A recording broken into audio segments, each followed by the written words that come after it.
Hi, welcome to Hard Reset. In front of me Sony Alpha, and now I'm gonna show you how to enable or disable AF RIA registry. So AF RIA registration is the settings that allows you to save, so register a specific focus area and quickly recall it when needed.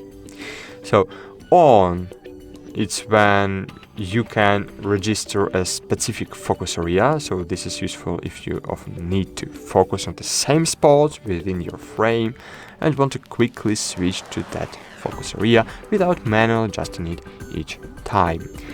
And when off, so the camera doesn't save focus areas, so I want to use this mode. That's it, thanks for watching and bye.